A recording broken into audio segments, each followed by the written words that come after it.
Hello, this is Lionel Frey again. Are you considering practicing what these days is called purpose management? This is where a company is run so as to meet the needs not only of its shareholders, but also of its other stakeholders, where these may include customers, employees, suppliers, communities, society as a whole, and even the Earth's environment. As you may know, more business leaders have been moving in this direction in recent years, not only for moral purposes, but also because they believe it is in the best interest of their shareholders in the longer run. And more major investors have put their funds to work in such companies. Now, if such purpose management is of interest to you, value mapping can help you in 4 ways. First, define your stakeholders. That is, identify all who are significantly affected by your business. Second, identify the significant value flows to and from these stakeholders, and where possible, their magnitudes. As we have discussed before in our prior video nests, these flows can be positive or negative. Third is to formulate and test business strategies and their business models that best serve your purpose. And fourth, when necessary, be better prepared to make the trade-off decisions you will sometimes need to make between and among your stakeholders. These might be issues such as how you treat your employees during a pandemic, or how much you are prepared to invest in establishing and meeting goals for your business's carbon footprint, or how best to meet more needs of your customers while still maintaining adequate margins, or even whether you should modify your brand because some of your customers believe that it offends one or more of their values. So to give you a sense of how to construct a value map that reflects your business if it were managed for a purpose in this sense, I'll show you 2 contrasting examples in the consumer products industry. One will represent a typical company managed in the traditional way. The other will be of a specific one in this industry that is pursuing purpose management, and that's Unilever. But first, a little background on purpose management. For most of the past half-century, it was believed that the duty of business management, its one and only duty, is to maximize shareholder value. This was a principle endorsed by Milt Friedman and other economists. They said it had been proven to be best for economic development because it induces more innovation and growth than any other system.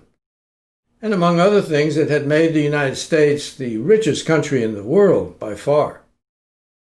But this simple view of management's duty has been carried too far in more than a few cases. A particularly extreme example you may have heard of is a pharmaceutical company called Valeant, that about 10 years ago began to pursue an aggressive strategy of acquiring many smaller companies. Almost every time it did so, it immediately raised their drug prices and also cut their expenses, especially in R&D. These actions dramatically increased profits, and its stock price zoomed. Its shareholders were, of course, delighted with such a performance. But many patients taking its medicines, arguably important stakeholders, could not afford their price increases, which in some cases went up by 500% or more. Some of these patients went bankrupt, and others died when they could not continue taking their required medicines. When the several other serious consequences of this performance became evident, the stock price crashed. The CEO was fired, and to repair its reputation, the company even had to change its name. What's left of it now is called Bausch Health.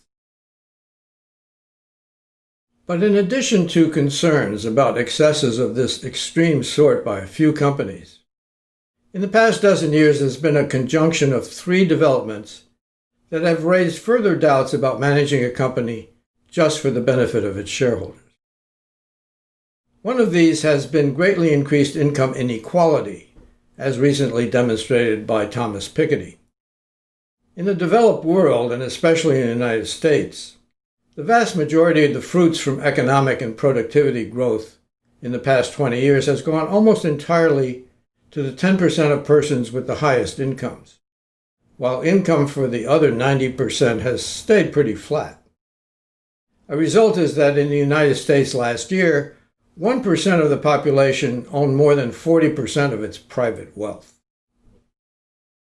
The second is that, especially in the United States, there's been an increase of political polarization, along with what has been termed crony capitalism, resulting in a government whose effectiveness in keeping markets free and open, which economists assume and endorse, has sharply declined. And the third is that the world environment has seriously degraded, and it appears that unless something is done, it will continue to do so. Because of these three developments, as well as others, managing just for the interest of stockholders has become a hot topic. There is concern and some fear that the United States and the world may be heading toward a splintering that threatens our economic systems with their complement of businesses, and possibly even our democratic political systems as well.